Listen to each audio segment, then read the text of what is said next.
Muy buenas noches a todos y todas. En nombre de la Pontificia Universidad Católica Madre y Maestra, concretamente la Facultad de Ciencias Sociales, Humanidades y Artes, les doy la bienvenida a este curso que trata sobre algunas conferencias sobre temas relacionados con la historia de la Iglesia Católica durante las edades moderna y contemporánea. Son 10 conferencias de un tema muy vasto que nosotros abordaremos abriendo como 10 ventanas a esos temas y los iremos relacionando. Es de justicia darle las gracias a Paola Cruz de nuestra facultad por todo su apoyo, al Instituto Nacional de Pastoral en la persona del Padre Cualo, de la señora Jacín, a nuestro director, el Padre Diego López Luján, a la Madre y Maestra, al Instituto Jesuita Pedro Arrupe en Miami, al Centro Belarmino aquí en Santiago de los Caballeros. Todavía ustedes pueden invitar a otras personas a este curso hasta el martes 19. Ahí se va a cerrar la posibilidad de inscribirse. Inviten a otras personas, sobre todo gente que se interesa por estos temas. Ojalá visiten el Instituto Nacional de Pastoral, donde pueden adquirir un pequeño libro sobre los temas de este curso. También en el Centro Belarmino, aquí en Santiago. Y aquí está a la venta un libro sobre este curso que se llama 15 ventanas a la historia de la Iglesia durante las edades moderna y contemporánea. Todo eso ustedes pueden adquirirlo si les desean. También en mi página web hay mucho material, manuelmaza.net, ya se lo puse en el chat. Usted va a encontrar ahí, sobre todo en la sección Historia de la Iglesia número 2. Y yo trataré también de crear una sesión donde se vayan colocando todos estos materiales que si les sirven, usted lo puede usar, por supuesto, como usted desee. Está libre para su uso. Nosotros vamos a estudiar lo que Joseph Lorz llamó la división mayor que ha ocurrido en la historia de la Iglesia. Esta noche la vamos a abordar. Es algo muy triste que todavía nos afecta a todos nosotros. Hace unos años, en el 2017, celebrábamos los 500 años de la Reforma Protestante de Martín Lutero. Y esta noche vamos a ver algunos elementos para poderla comprender mejor. Lutero dio a conocer sus tesis el 31 de octubre de 1517. Todavía se discute si las clavó, como dicen en la iglesia de Wittenberg. Lo cierto es que muy pronto todo el que sabía leer en Alemania, a las pocas semanas, pudo leer a Lutero gracias a la imprenta. Es tal vez la primera vez que se usó de esa manera tan masiva la imprenta para dar a conocer las opiniones de una persona que estaba en desacuerdo con la jerarquía, concretamente con el Papa. En Internet encuentran las tesis de Lutero, vale la pena leerlas, en lo que ellas tienen de valentía, de extremismo, en mi humilde opinión, y de la sinceridad de este hombre que era profundamente religioso.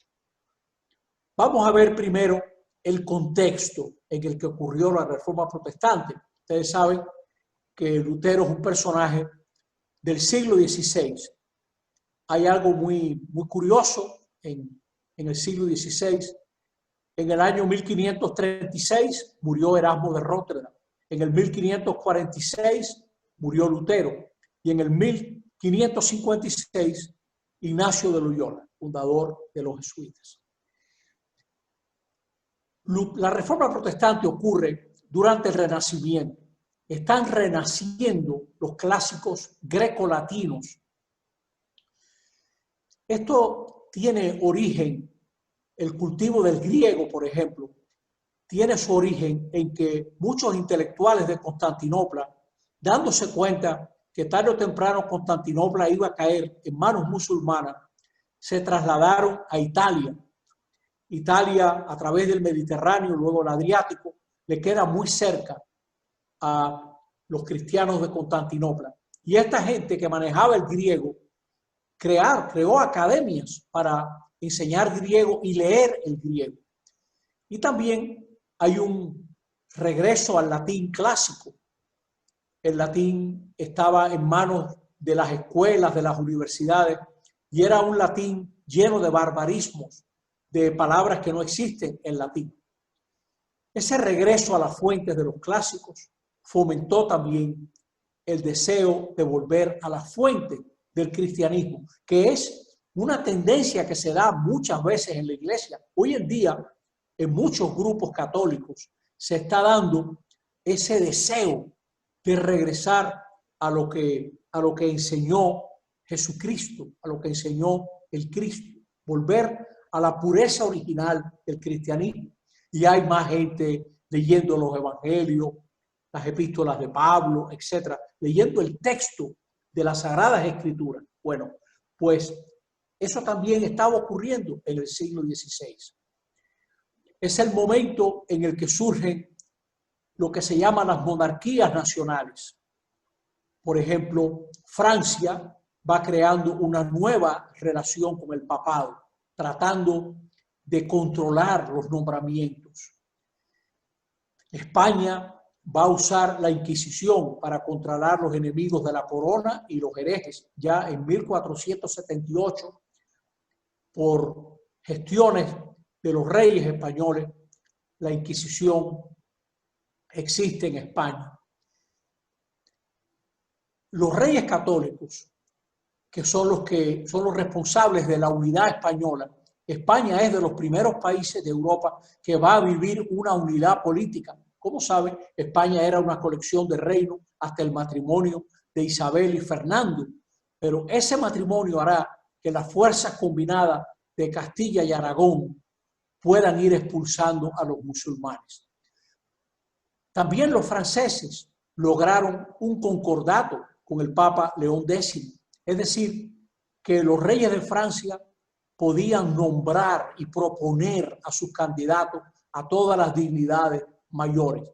Eso ya lo tenían los reyes católicos. Por ejemplo, aquí en las tierras descubiertas, ya los reyes católicos tenían el regio patronato. Es decir, que el Papa los autorizaba a los reyes católicos de España a presentar a todos los candidatos a las sedes episcopales que se fueran creando. Les autorizaba a definir los límites de esas diócesis. Y también los reyes se hacían responsables de los gastos.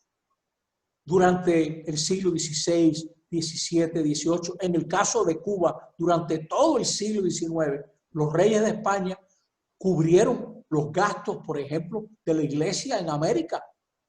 Claro, en América del Sur eso ya no se dio. Ya para 1824 esos países ya han sacudido la tutela de España. Pero Cuba, por ejemplo, Puerto Rico, se liberó de España para caer en manos de los Estados Unidos, pero Cuba también, pero ya Cuba llegó a ser independiente en 1902. Bueno, pues los reyes de España controlaron todos los nombramientos durante todos esos siglos. El papado había vivido varias crisis muy importantes.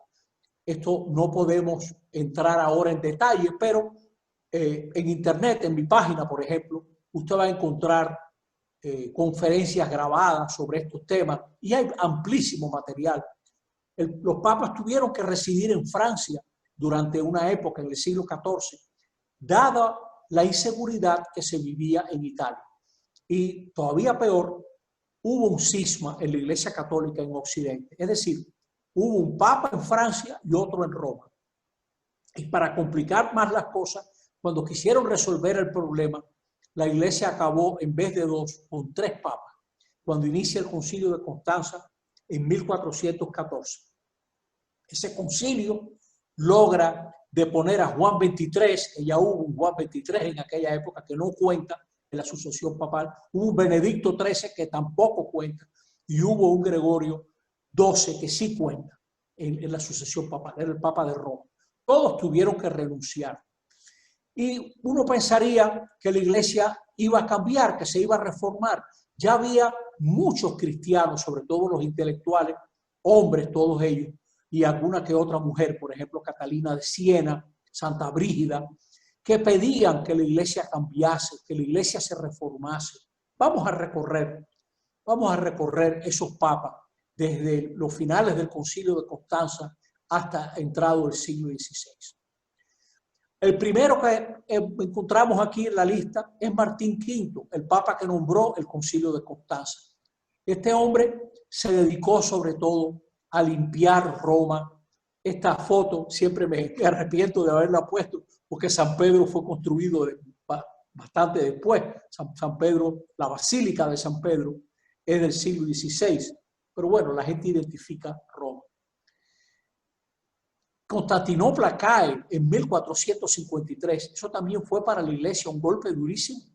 Los musulmanes que habían estado tratando de conquistar Constantinopla durante siglos, por fin lo logran. Por cierto, que hay una serie muy buena en Netflix sobre la caída de Constantinopla, bastante fiel a la verdad, hecha por los turcos, ¿no? Tiene su sazón musulmana, pero es bastante fiel a la historia.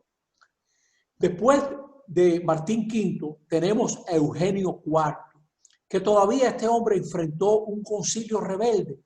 Los papas se habían obligado en el concilio de Constanza a convocar concilio cada cierto tiempo, pensando que eso iba a mejorar el funcionamiento de la iglesia.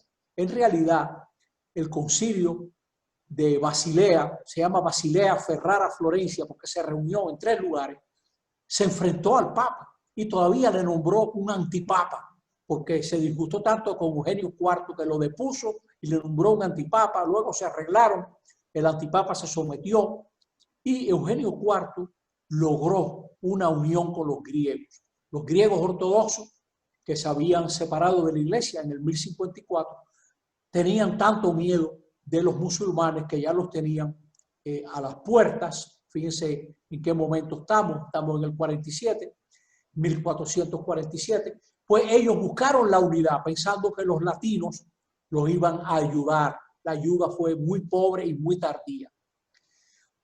Tenemos entonces al Papa Nicolás V, es el hombre de la Biblioteca Vaticana, era un gran latinista, fue tutor de varios nobles, un hombre que valoraba tanto las obras de la antigüedad que las encuadernó en plata. El Papa era muy solvente, el papado tenía entradas ingentes de dinero.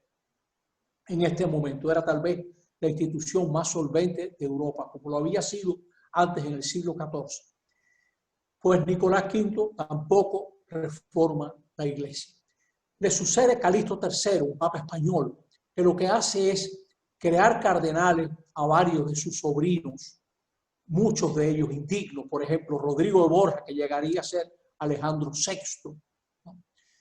Calixto III estaba tan empeñado en reconquistar Constantinopla que fundió las cubiertas de plata de los libros de Nicolás V para fabricar galeras y lanzarse a la guerra. Pío II, Eneas Silvio Piccolomini, había sido cardenal del papa antipapa Félix V. Fue un hombre de vida tan disoluta que cuando llegó a papa decía en latín, suena lindísimo: Eneas regicite, Pium accipite. Acojan a Pío y rechacen a Eneas. Claro, es un juego de palabras porque Eneas también es el gran personaje de esta obra de Virgilio, ¿no? La Eneida. Él había sido un gran latinista. Este hombre tampoco reformó, y mucho menos Pablo II, que estaba muy prendado de su propia belleza y no hizo nada por reformar la iglesia. Más tarde tenemos a Sixto IV, Francisco de la Rovere. Este hombre lo que hizo fue crear cardenales a 6 parientes suyos. Era un hombre que parecía humilde, pero desde que fue papa le entró un delirio de grandeza, ¿no? Uno de sus sobrinos más tarde sería Julio II. A este hombre hasta el día de hoy no se sabe si él estuvo verdaderamente implicado en la conspiración de los Pazzi, que era una familia que quería quitar a los Medici del poder en Florencia. Los Medici manejaban muchísimo dinero influían mucho en la sociedad florentina, y esta conspiración se preparó muy bien, y al toque de la campanilla en medio de una misa, los asesinos trataron de matar a los Medici. Mataron al padre del que luego sería Clemente VII, que también fue un Medici, ¿no? Y el otro se salvó porque un muchachito que le había ayudado cuando era joven se interpuso entre los asesinos y este Medici, y logró salvarse porque entró en la sacristía, que tenía puertas de bronce, ¿no? Bueno, pues este era Sixto IV, metido a apoyar a su familia, es el hombre de la Capilla Sixtina, fue un gran mecenas. Le sucede Inocencio VIII, tuvo varios hijos antes de ordenarse, y de papa se dedicó a casar a su hijo, bien casado. Lo casó con una hija de Lorenzo de Medici, escribió un tratado contra las brujas, que por cierto esto va a ir aumentando, el miedo a las brujas va a ir aumentando, entrado el siglo XVII, en tiempos de Galileo Galilei, que estudiaremos en la próxima clase, había un gran miedo a las brujas. Bueno, pues este hombre, Inocencio VIII, logra casar a uno de sus hijos con una hija de Cosme Medici, y en pago él nombra cardenal al que luego sería León X. En ese momento era un muchachito, ¿no? Este hombre. Si ustedes ven cómo el papado está involucrado en esta búsqueda de poder, de situar a su gente. Le sucede Alejandro VI, era amigo personal de Fernando el Católico, probablemente compró su elección al papado y una vida personal corrupta que ha dado origen a muchísimas obras de literatura, etcétera, pero hay mucha exageración, pero es que no hace falta exagerar, o sea, la vida fue profundamente corrupta. Este hombre fue denunciado por un dominico en Florencia, Savonarola, Jerónimo Savonarola. Logró expulsar a los Medici de Florencia. Savonarola era un dominico que tenía mucho seguimiento porque la gente estaba muy escandalizada de la vida del Papa, porque era público, que tenía por lo menos 8 hijos ilegítimos, y favoreció mucho a César, uno de sus hijos, y para lo cual movió cielo y tierra para ampliar sus territorios, adjudicando a su familia posesiones en Italia. Esto va a crear un muy mal ambiente contra el papado. Aquí tenemos a Jerónimo Savonarola criticando los excesos del papado. El papado va a lograr que Florencia aprese, juzgue y mate a Savonarola. ¿Cómo lo logró? Prohibiendo el comercio. El Papa era muy poderoso en esa época, de modo que el Papa podía castigar a Florencia con este hecho, que nadie comercie con Florencia. Estas son palabras de Savonarola, ¿no? Antes los sacerdotes llamaban sobrinos a sus hijos, ahora no los llaman ya sobrinos, sino hijos, sencillamente hijos. Has levantado una casa de inmoralidad y te has convertido en todas partes en una casa de perdición. Savonarola fue ahorcado y quemado el 23 de mayo de 1498. Aquí tenemos un dibujo de esa ejecución. Él mismo, Savonarola, había llevado a la hoguera muchas vanidades, trajes lujosos, cartas, etc., ¿no? Y fue seguido por amplios sectores. Lo curioso es que este hombre, que lo matan en 1498 en una hoguera, es precursor de Lutero, que murió en su cama. O sea que esta clase debe de dar elementos, esta conferencia debe darle elementos para que usted entienda cómo Lutero murió en su cama sin ningún problema, ¿no? Por la protección de la nobleza alemana. Le sucede Pío III, que dura poquito, y luego Julio II, que era tan enemigo de Alejandro VI y tan atemorizado de que Alejandro VI lo envenenara, que muchas veces trataba de no vivir en Roma. El rey de Francia, que era enemigo de él, el Papa luchó montado a caballo con armadura y todo contra las tropas de los franceses que intentaban también capturar el norte de Italia.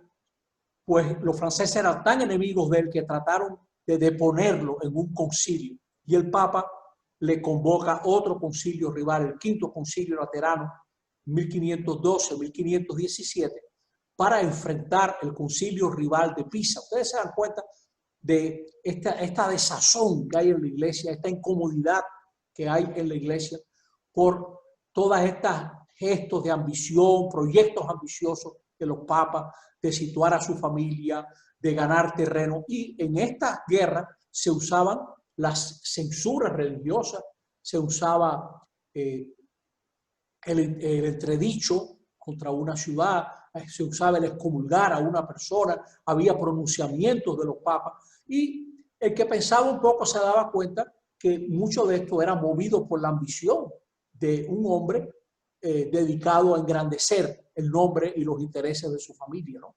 Este Julio II, un hombre muy pintoresco. Julio II, que trató mucho con Miguel Ángel, fue el que convenció a Miguel Ángel que le hiciera un grupo escultórico en San Pietro ad Vincula. El Moisés de Miguel Ángel era una de las estatuas que iba a tener este hombre en su tumba, ¿no? Bueno, siendo cardenal, Julio II engendró 3 hijas y de papa peleó vestido de armadura y a caballo para defender sus territorios y recuperar lo que su enemigo Alejandro VI había ido dando. Fíjense aquí en el mapa, usted ve en este tono como así, un amarillo anaranjado, lo que pertenecía al papado. Es bueno tener esto en mente porque este curso de historia está muy marcado por estos territorios.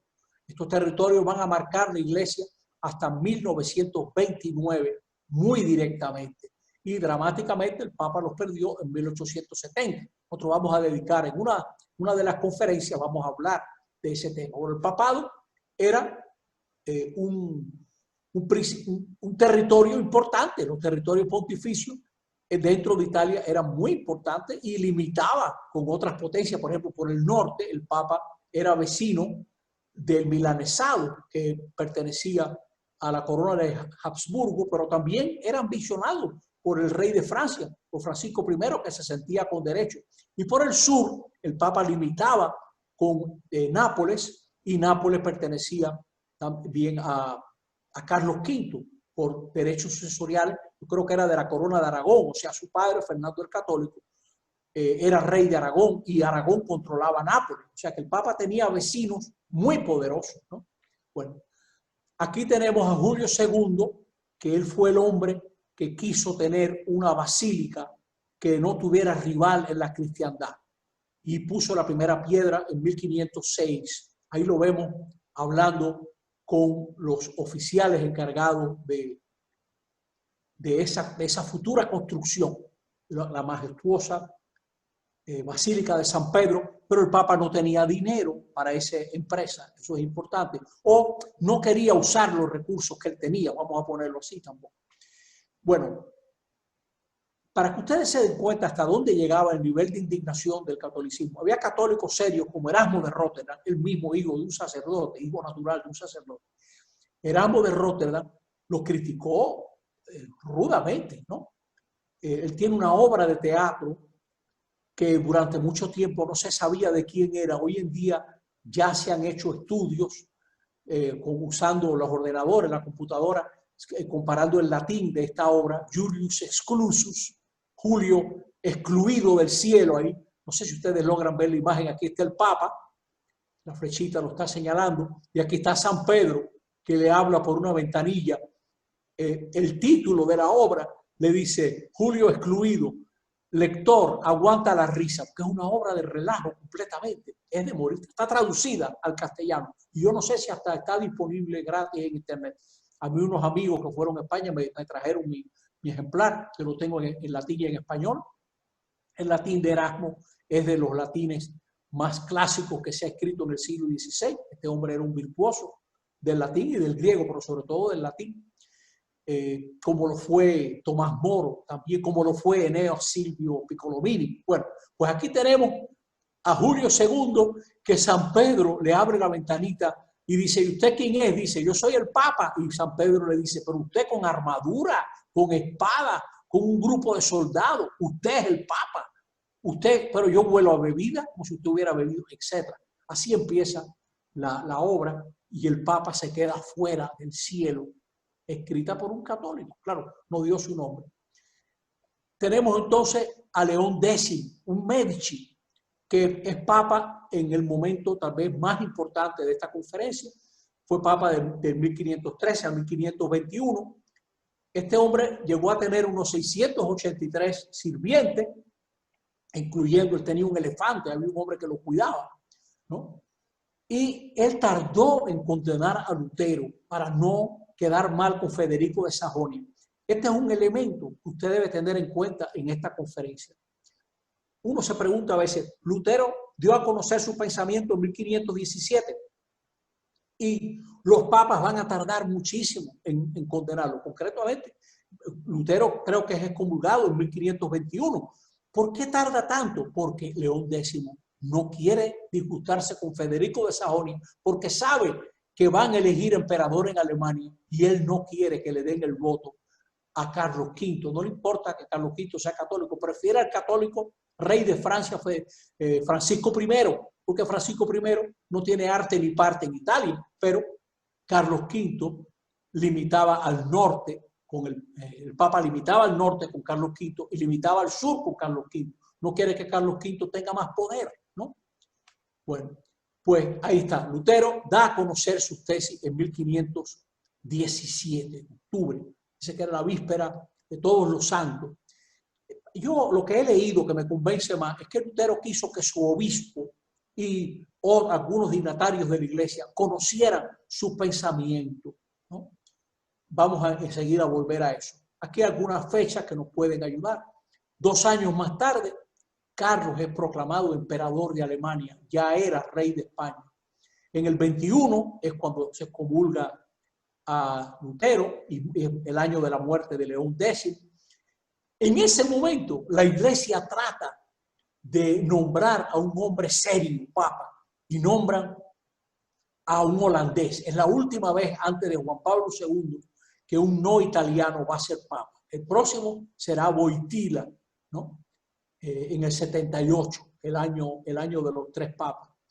Pues este hombre, Alejandro VI, que cuando llega a Italia le tienen que decir quiénes eran los cardenales, porque no sabía distinguirlo y queda espantado de todo lo que ve en Roma. Bueno, tuvo muchos problemas la curia romana no lo quiso para nada, ¿no? Porque le trató de meterle oro.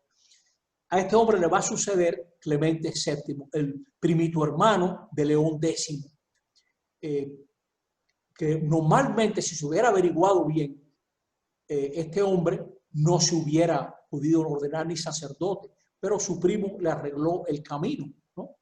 Y fue subiendo y llegó a ser papa. Aquí tenemos una imagen, una moneda que recuerda a Adriano VI y dice que en la tumba de él se lee cuánto depende del tiempo en que cae la acción aún del mejor hombre, ¿no? Porque claro, este hombre que era excelente, era un gran intelectual, amigo del emperador, pero fue rechazado porque trajo el orden a la curia romana, una vida, quería que vivieran de manera austera, que fueran serios, etc. Y por supuesto no entraron en eso, la curia no entró en eso. Le va a suceder Paulo III, que era el cardenal más viejo.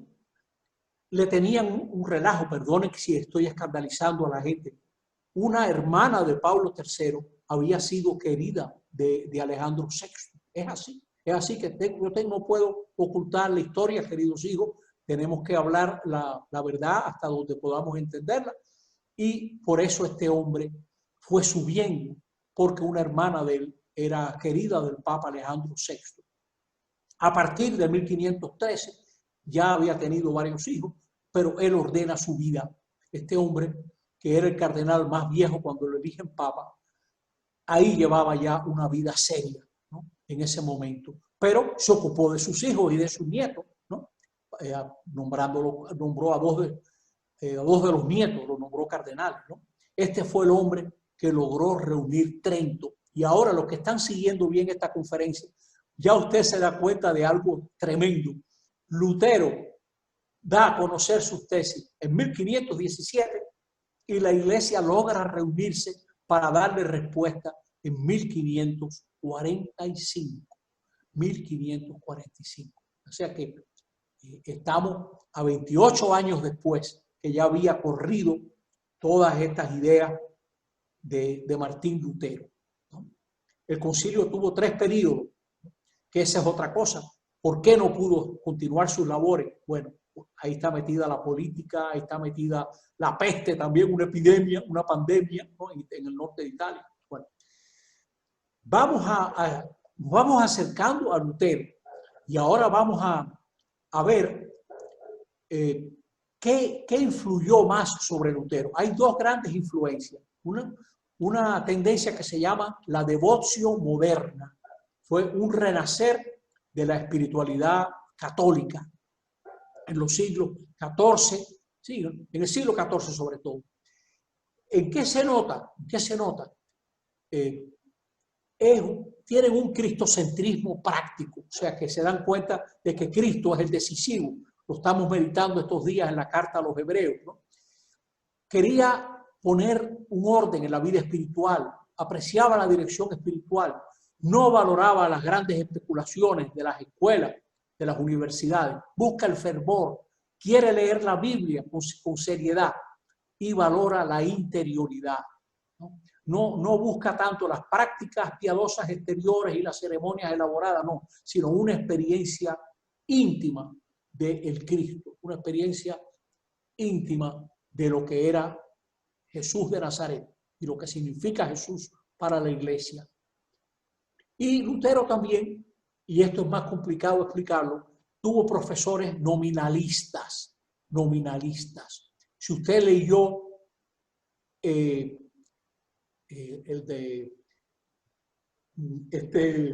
esta novela de Umberto Eco, ¿no? Sobre la rosa, ¿no? Ya me vendrá el nombre. Bueno, ahí está el nominalismo en esa novela, porque los autores intelectuales de esa época decían que a Dios hay que acercarse con la fe, porque la distancia entre lo que yo puedo descubrir con mi razón y la verdad revelada es tan grande que yo no puedo hablar de nada que tenga que ver con Dios. Nada más lo tengo que creer, pues la soberana majestad de Dios pudiera hacer que blasfemarle fuera alabanza. Esto es un disparate, pero esta gente se metió a garantizar la soberanía de Dios a base de distanciar la fe de la razón, ¿no? Y Lutero vivió esa gran angustia porque él no sabía si era objeto de amor o de odio por parte de Dios. Y ahora en este cuarto aspecto que vamos a mirar, vamos a estudiar algunas de las causas de la Reforma Protestante. Nunca un fenómeno de esta magnitud se puede reducir ni a una persona ni a un factor, ¿no? Usted tiene que entender que esto es muy amplio, ¿no? Vamos a mirar lo político, lo religioso, lo social y lo económico. La nobleza alemana, Alemania no era país, República Dominicana es un país más viejo que Alemania. Claro que hubo estados alemanes desde comienzos de la Edad Media, hubo ciertos principados, etcétera, ¿no? O sea que en cierto sentido hasta Carlomagno, un antecesor del Imperio Alemán, pero los intereses de la nobleza alemana, cientos de pequeños territorios estaban enfrentados al emperador y al papa. Y ya en el siglo XV publicaron las quejas de la nación alemana, todas las querellas de las altas jerarquías alemanas contra los principales agravios de Roma.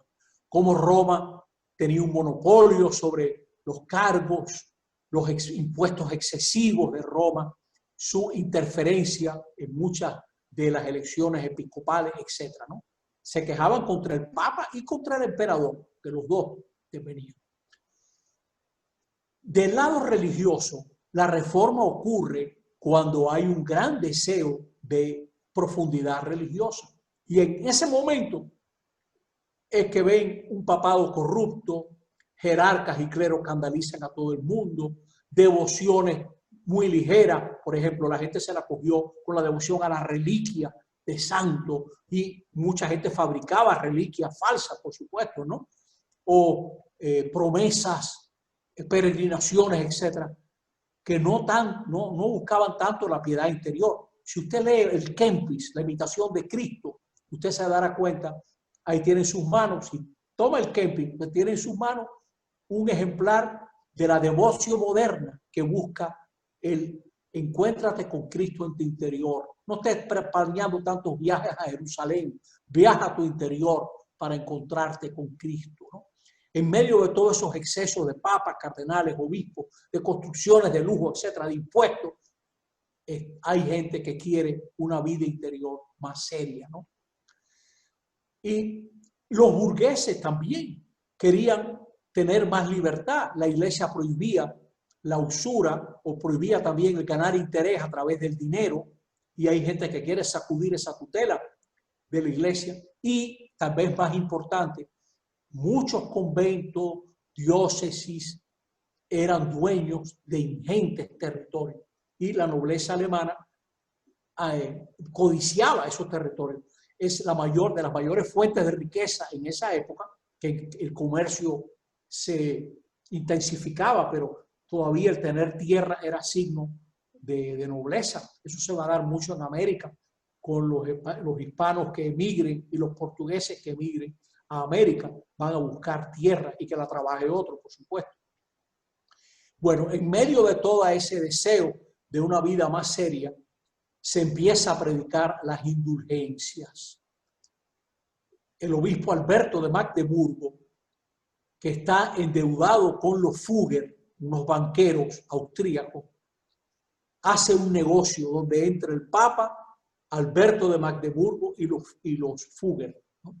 La mitad de lo que se recaudaba se iba a usar para la construcción de la Basílica de San Pedro. Los agentes Fugger ahí mismo, como dicen los franceses, sur place, ahí mismo, ¿no? In situ, se cogían su parte.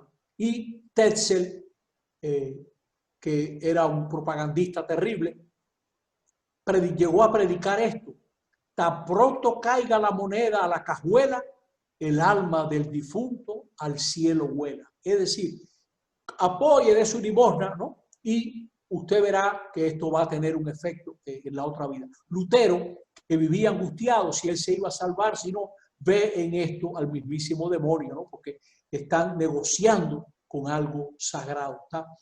Presentaba muy mal esto. Tiene un sentido que usted dé una limosna, tiene un sentido que usted se encomiende a la oración de la iglesia, claro que sí. Tiene sentido que usted se prive de algo pidiendo la intercesión de alguien. Sí, Señor, todo eso tiene su sentido, pero lo que no tiene sentido es la forma en que se predicó esto, que era una comercialización. Alemania en ese momento era una agrupación de Estado y la elección del emperador estaba en manos de 7 príncipes electores, ¿no? Esa era la Alemania del siglo XVI. Y en esa Alemania usted tiene que tener en cuenta que Alberto de Brandeburgo, que el Papa trató con guante de seda, y Federico de Sajonia, León X los trató con guante de seda, eran 2 de los 7 votos para elegir emperador, ¿no? Por eso es que los papas no querían enemistarse con estos señores, sobre todo León X, ¿no? Cuando Lutero da a conocer sus tesis, donde dice cosas como esta: si el Papa quiere hacer una basílica, ¿por qué no la hace él mismo con su propio dinero, tantos recursos que tiene? ¿Por qué se le está dando esta falsa seguridad a la gente que si tienen un papel que compraron, ya con eso se van a salvar, etcétera? O sea, y Lutero también insiste en cosas válidas. O sea, es importante la contrición interior, el arrepentimiento interior, etc. Pero esas son las tesis de 1517. Pero a medida que lo presionen, Lutero se va echando para atrás y va a ir negando aspectos que cualquier católico había afirmado hasta ese momento. Entiéndase bien que Lutero era un monje agustino. Lutero era un buen católico, un hombre serio, que quería encontrar la verdad. En la disputa con Johannes Eck, un intelectual católico, queda muy mal. Y Lutero se ve obligado a decir, los concilios ecuménicos se pueden equivocar, ¿no? en lo que definen.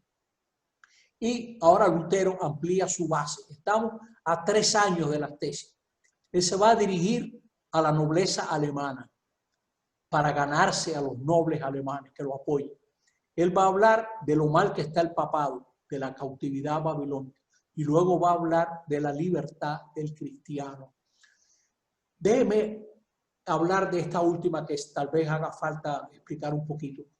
Lutero está tan en contra de que el ser humano se ensoberbezca ante Dios, que él va a dar una visión muy negativa del ser humano. O sea, el ser humano no es más que un pecador que no tiene libertad.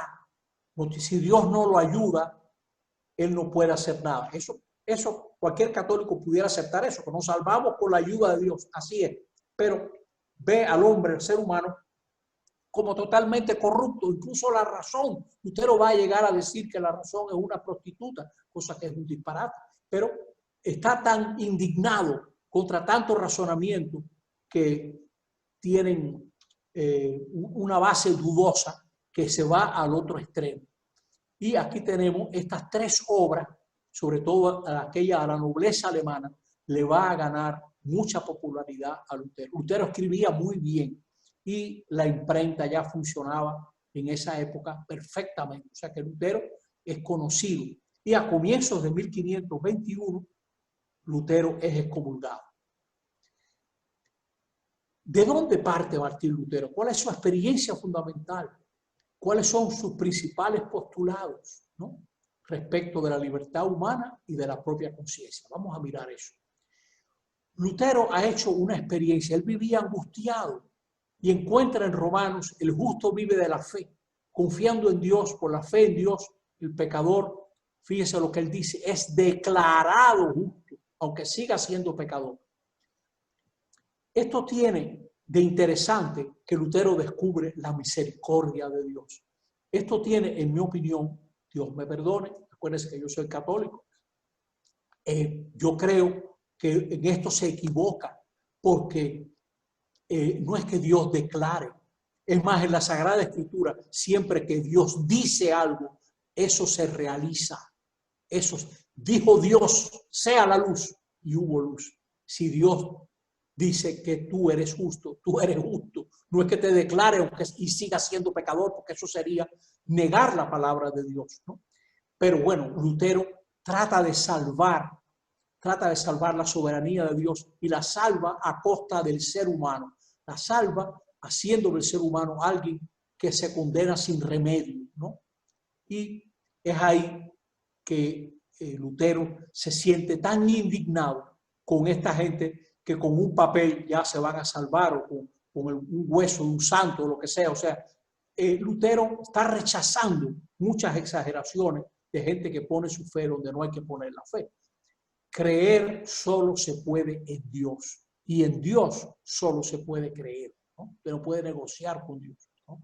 Bueno, ahora nosotros vamos a analizar las 3 ideas principales de Lutero, que como buen latinista que era, Lutero tiene 3 frases lapidarias: sola fides, sola escritura, solus Christus, ¿no? O sea, solo la fe, solo la escritura, etc. Vamos a analizar un poco esto. Bueno, esto es una parte. La doctrina de Lutero tuvo un impacto social tan grande que entre 1524 y 1525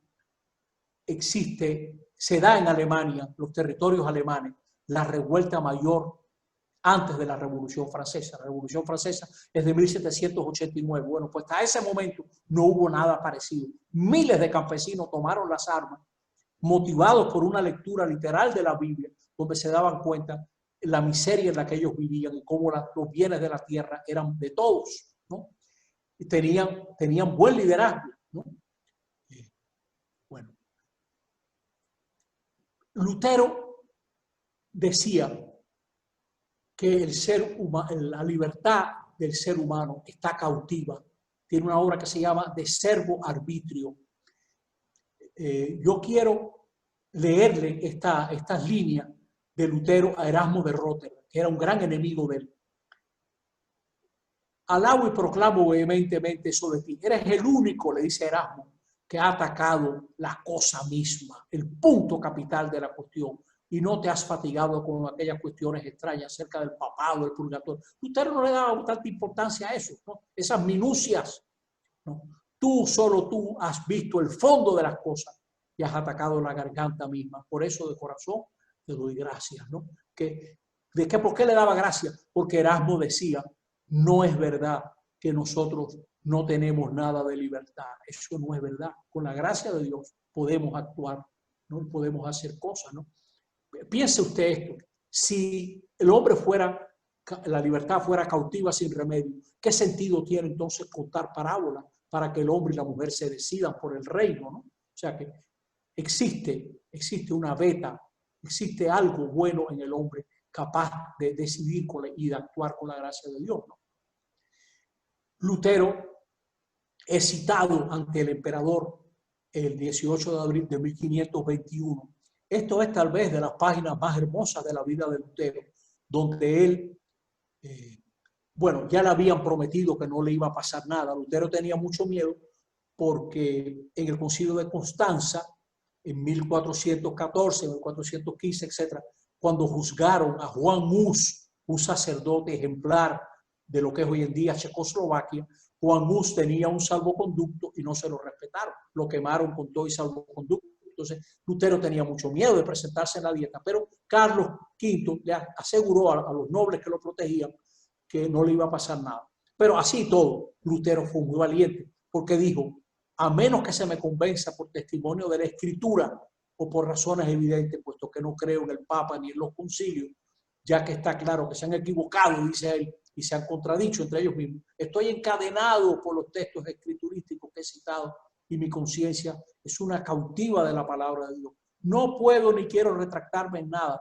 porque no es seguro ni honesto actuar contra la propia conciencia. Que Dios me ayude. Amén. Aquí hay algo sublime, que es el respeto a la propia conciencia, que es tal vez de los pasos más hermosos del Concilio Vaticano II, en un decreto sobre la libertad religiosa, en una declaración, un pronunciamiento del Concilio Vaticano II, que nadie debe ser obligado a creer contra su voluntad o a afiliarse a nada contra su voluntad, ¿no? Eso está excelente y por cierto que esto es un signo de lo que es la modernidad, o sea, el respeto a la propia conciencia, ¿no? Pero por otro lado, Lutero está haciendo una afirmación muy original de él, porque tanto los concilios han sido muy respetados. Por ejemplo, la fe de la iglesia fue preservada. Vamos a tomar nada más los 4 primeros concilios, ¿no? Nicea, primero Constantinopla, Éfeso y Calcedonia son concilios que garantizaron la fe y que todo el mundo ha admitido, ¿no? Sin ningún problema, incluso los ortodoxos, ¿no? Bueno, vamos a aclarar algunos interrogantes. ¿Por qué la reforma protestante se extiende tan rápidamente? Por la imprenta. ¿Por qué no condenan a Lutero? Por motivos políticos.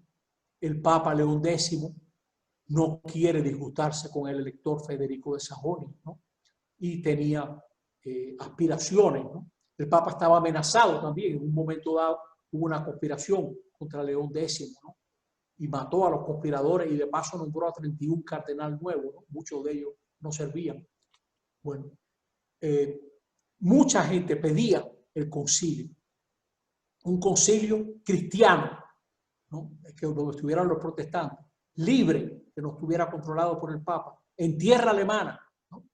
Pero los papas le tenían mucho miedo a los concilios, ¿no? Los papas tenían pánico. Por ejemplo, Clemente VII no quería que se estudiara mucho cómo él llegó a ser sacerdote, etc., si no era hijo legítimo, ¿no? Bueno, tomen, por ejemplo, mirando para atrás, el Concilio de Constanza depuso a 3 papas. El de Basilea, Ferrara, Florencia, perdón, es un error. Le nombró un antipapa, Eugenio IV. Luis XII de Francia le había convocado un concilio contra el Papa Julio II, etc. O sea, y Clemente VII no quería concilio porque sabía que no quería que se investigase la dudosa irregularidad, ¿no? Bueno, y Clemente VII, ¿por qué apoyó tampoco a Carlos V? Esto suena durísimo, pero hasta donde yo he investigado, Clemente VII no quería que se le resolvieran los problemas al católico Carlos, porque eso haría que todavía tuviera más poder. Y los franceses tampoco. Los franceses el Papa era aliado de los franceses y quería crearle problemas. Quería crearle problemas al emperador, ¿no?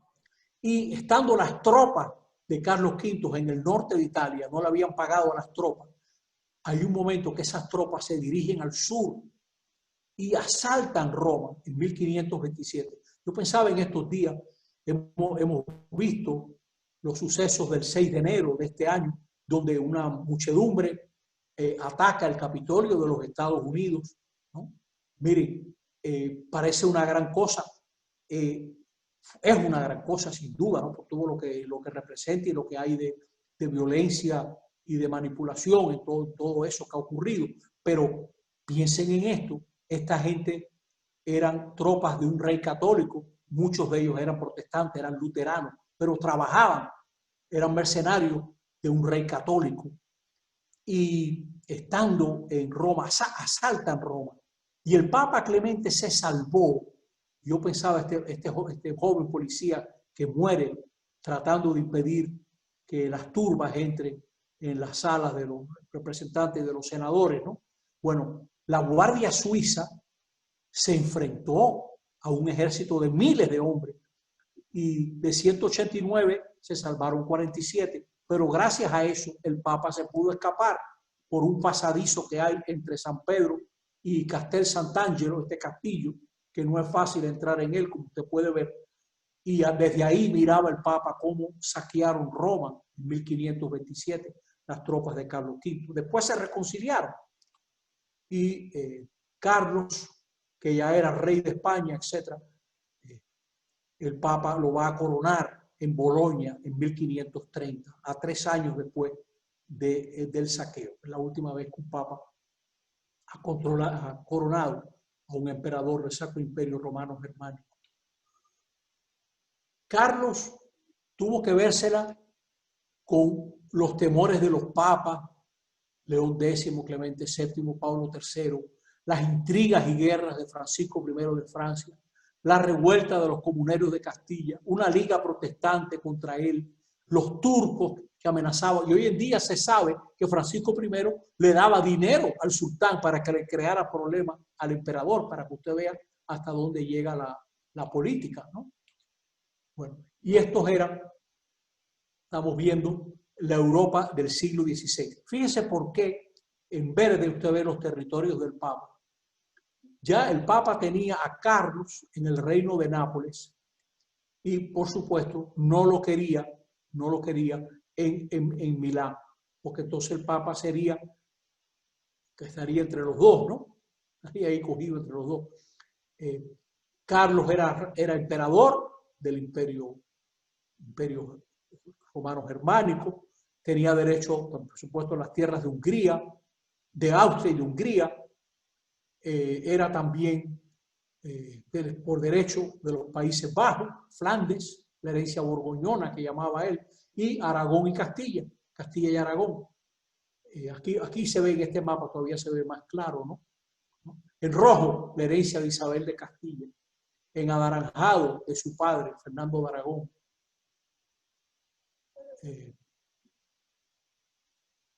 Perdón, de su abuelo, Fernando de Aragón. De Felipe I, que era hijo de Maximiliano de Austria, ¿no? Felipe I, hijo de Maximiliano, tenía derecho a todos los territorios, ¿no? Felipe el Hermoso, perdón. Y de Maximiliano, su abuelo, tenía derecho a ser candidato al trono de Alemania, ¿no? Bueno, la madre de Carlos V, Juana la Loca, también influye en todas estas herencias, ¿no? Bueno, esto para que usted vea claramente Nápoles, ¿no? Y los territorios milanesados, Nápoles y Milán, ¿no? Porque el Papa no quería que Carlos tuviera tanto poder en Italia. Fíjense algunos de los conflictos de Carlos V, ¿no? La Liga Esmalcalda, aliada de Francia, ¿no? Aliada de Dinamarca, Francisco logra las paces, etc. Pero una y otra vez los conflictos entre Carlos V y Francisco I retrasan el Concilio de Trento. Una y otra vez va a ocurrir esto. Por fin, Paulo III cree que el concilio se va a reunir, ¿no? Pero no se logra, ¿no? Y más por fin se reunirá en 1545. Aquí está Paulo III, ancianito, pero muy lúcido, con dos de sus nietos, que los dos fueron cardenales, ¿no? Al final de su vida, Carlos V, estando en Yuste, sabe que él se retiró de todo, le decía a los frailes: mucho erré en no matar a Lutero, y si bien lo dejé por no quebrantar el salvoconducto y palabra que le tenía dada, pensando de remediar por otra vía aquella herejía. O sea, al final de su vida, Carlos V se arrepentía, ¿no? Erré porque yo no era obligado a guardarle la palabra por ser la culpa de hereje contra otro mayor señor, que era Dios. Y así yo no la había ni debía guardar palabra, sino vengar la injuria hecha a Dios, ¿no? Ciertamente, porque hay gente que dijo que Carlos V murió hereje, etc. Eso es un disparate, ¿no? Ciertamente tenía sus ideas y dice él, podía llamarse fanático, pero no hereje, ¿no? Trento, ¿qué va a dejar el Concilio de Trento en esta primera conferencia que estamos viendo? El Concilio de Trento, que se reúne en 1545, ¿cómo va a ayudar a la Iglesia Católica a mejorar, a cambiar? Muy importante. De Trento datan los seminarios, la formación del clero. Uno de los grandes problemas que tenía la Iglesia Católica de ese momento era que tenía un clero que no estaba formado, no estaba preparado. Bueno, pues Trento va a pedir que toda diócesis tenga su seminario. Había padres, curas, que apenas sabían latín y no sabían celebrar un misal romano para que la misa sea algo digno. Eso es otra cosa, tal vez una parte aquí. Lutero criticó mucho que se usase las misas como comercio, ¿no? Para ayudar la fe de los católicos, el catecismo romano, una exposición clara de lo que creemos los católicos. Impedir que se comercialice con las indulgencias, ¿no? Prohibido, eso tajantemente, que no haya ningún equívoco con eso, que esto no se trata de comercial. Usted quiere dar una limona, dé su limona, pero aquí no se está comercializando y se está buscando engañar a la gente para que contribuya. Se obliga a cada obispo a residir en su diócesis, porque había obispos que eran obispos y cobraban las rentas de obispo y las obligaciones que se le debían al obispo, pero no administraban su diócesis, ¿no? Nadie puede ser obispo de dos obispados y tiene que residir en su obispado. También se va a atacar el concubinato, esto venía ya de antes, y se va a lograr que el clero viva más dignamente, todo el clero. Se va a enfatizar el valor de las devociones, o sea que la gente tiene derecho a tener su devoción. Esta estampa, por ejemplo, me recuerda la vida de un santo. No hay ningún problema con eso, pero vamos a entender bien qué es lo que estamos haciendo. Que se pueda leer la Biblia. En la primera edición que se hizo fue en latín, pero hay que decirlo que había como miedo como muchos herejes, mucha gente que se había apartado de la Iglesia Católica. Yo en esta conferencia no he hablado de Juan Hus o de su maestro Wycliffe. Ambos usaron la Biblia, por supuesto, eran grandes lectores de la Biblia. Entonces, como se da ese uso de la Biblia, la Iglesia Católica, sobre todo la jerarquía, le va a coger miedo a que cualquiera esté leyendo la Biblia. Las primeras versiones de la Biblia son en latín, ¿no? También se deja muy claro cuáles son los libros de la Biblia. Hasta el siglo XVI, la Iglesia había mantenido el mismo canon, ¿no? Pero Lutero, por conveniencia propia, va a sacar de la Biblia los mismos libros que los judíos sacaron de la Biblia a comienzos del siglo II. Ahora Lutero, en el siglo XVI, va a decir: yo no acepto esos libros, son espurios, porque no le conviene por la doctrina que plantean esos libros. Por ejemplo, en el libro de los Macabeos se ve a los Macabeos orando por unos difuntos, etcétera, ¿no? O sea que por problemas doctrinales, ¿no? Pero la Iglesia no había tenido ningún problema con todos esos libros durante 13, 14 siglos, sin ningún problema, ¿no? Bueno, el pueblo alemán llegará a ser 2/3 luterano y 1/3 católico. ¿Y cómo se va a resolver? Hubo guerras muy sangrientas, enfrentamientos. Por fin, en 1555, se firma una paz que es falsa. Pero mira cómo queda esto. Usted tiene que tener la religión que tenga el príncipe donde usted vive. Eso en latín es cuius regius eius religio. Es decir, usted está obligado a practicar la religión del príncipe donde usted viva. Y si no le gusta, váyase para otro lugar, ¿no? Esto fue una paz tan inestable que va a haber una guerra horrible, más horrible que todas las guerras del siglo XVI.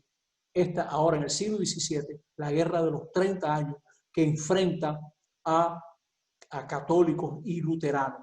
Los católicos se buscaron apoyo entre los príncipes alemanes y los protestantes también. Es la época del cardenal Richelieu francés, que de nuevo, como los franceses eran enemigos de los Habsburgos, Richelieu, siendo católico, va a apoyar a los protestantes para enfrentarse por motivos políticos. Una guerra terriblemente sangrienta que se va a acabar con la paz de Westfalia, donde España va a ser obligada a reconocerle, por ejemplo, la independencia de Holanda, etc.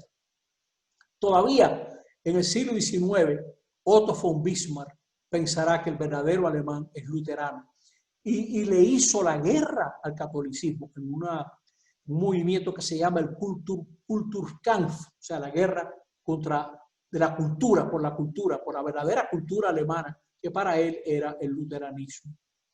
Así quedó el mapa de Europa. En amarillo todavía los católicos, en naranja así rojizo los luteranos, o sea, la Alemania, gran parte, Escandinavia, ¿no? Lo que más tarde será otras posesiones, ¿no? Usted tiene los calvinistas, de los cuales hemos hablado muy poco. Calvino, un gran intelectual francés, abraza las ideas de Lutero, pero le va a dar un sesgo original. Lutero va a decir que todos estamos predestinados, perdón, Calvino va a decir que todos estamos predestinados y que ya tenemos una sentencia sobre nosotros. Él le va a dar mucha importancia a que cada asamblea elija su liderazgo, a que la gente lea la escritura. Los países calvinistas son países alfabetizados para que todo el mundo pueda leer su Biblia. Por ejemplo, los Estados Unidos fueron un país muy marcado, las colonias norteamericanas, por el calvinismo. Ellos rechazan toda jerarquía impuesta. Los calvinistas norteamericanos jamás dejaron que le nombraran ningún obispo. Y ellos ven que si a ti te va bien, eso es signo de predestinación, ¿no? Signo de que tú te vas a salvar, ¿no? Y la cultura norteamericana está muy marcada por el éxito, ¿no? El éxito. El calvinismo se extendió también por Escocia. Eso va a motivar una de las primeras revoluciones modernas. Las revoluciones inglesas tienen un componente religioso, ¿no? También, bueno, los ortodoxos que siguieron por su cuenta, ¿no? En ese momento.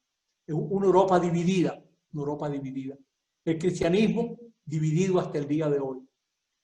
Los protestantes holandeses son los que crearon la peor visión de los españoles en América en el siglo XVI, con unas impresiones espantosas, usando la historia de las Indias de Bartolomé de las Casas, como las casas queriendo ayudar a los indios también, pues narra muchas barbaridades, pero hoy en día sabemos que hay bastante exageración. Hay mucha verdad en lo que dice, pero está sacado de contexto, y los holandeses, por supuesto, que eran calvinistas, para dejar mal a los católicos españoles, pues propagaron todas esas ideas, que es muy triste, ¿no? Porque no hay una leyenda negra contra España. Hay mucha verdad en los ataques que dicen, pero está totalmente desproporcionado, ¿no?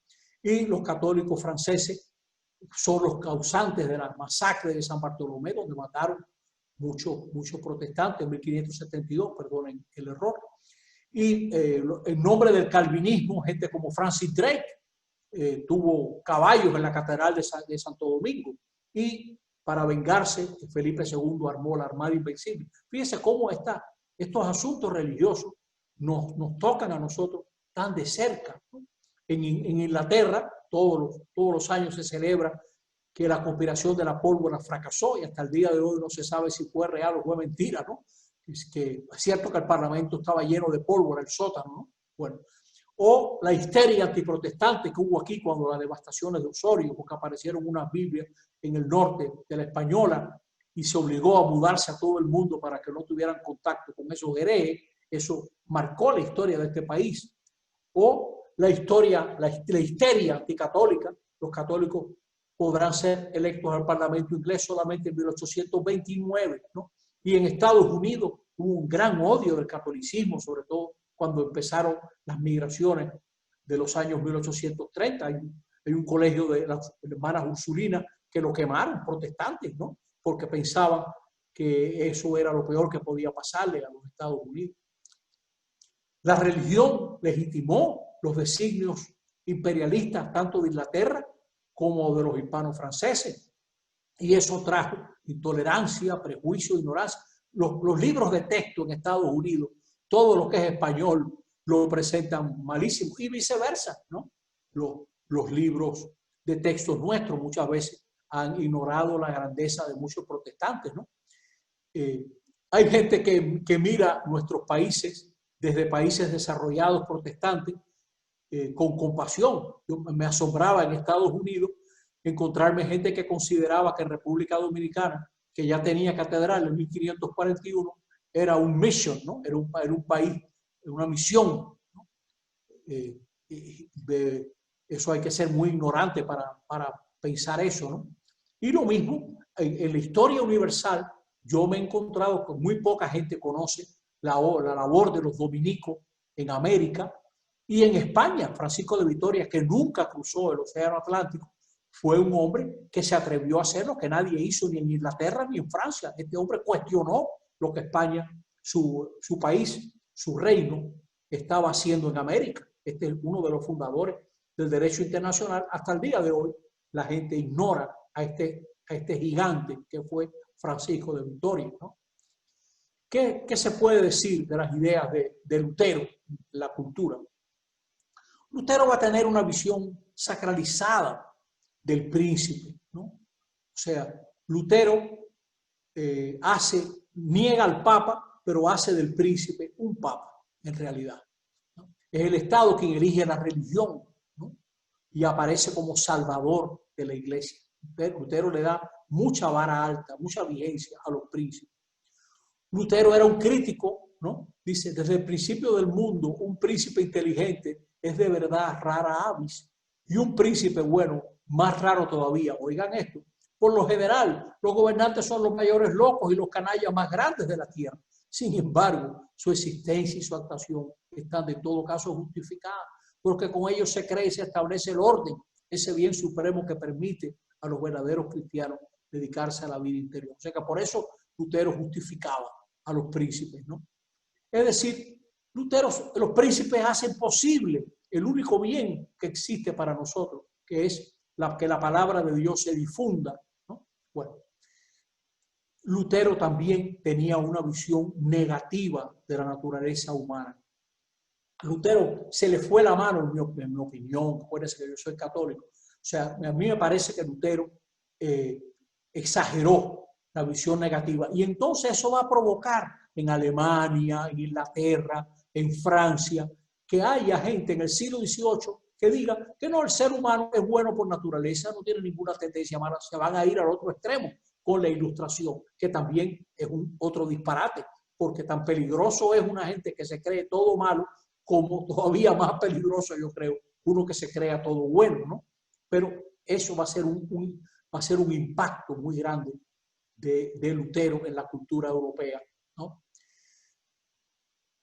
El protestantismo sigue siendo un llamado a la Iglesia Católica para que se concentre en lo que es realmente auténtico y fundamental, porque lo que nos une es más fundamental que lo que nos separa, ciertamente, ¿no?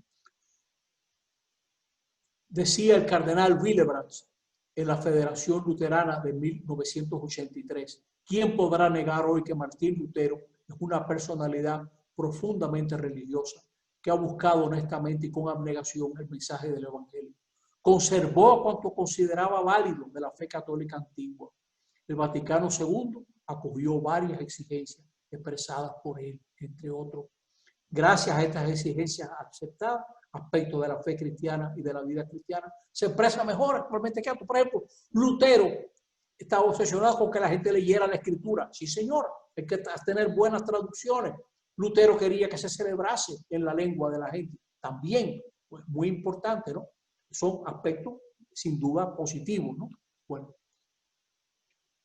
el Papa Juan Pablo II, en el encuentro con los obispos de la Iglesia Nacional de Anesia en 1989, de todos modos lo que ha salido a la luz de modo convincente es la profunda religiosidad de Lutero, que ardía de ansia abrasadora por el problema de la salvación eterna.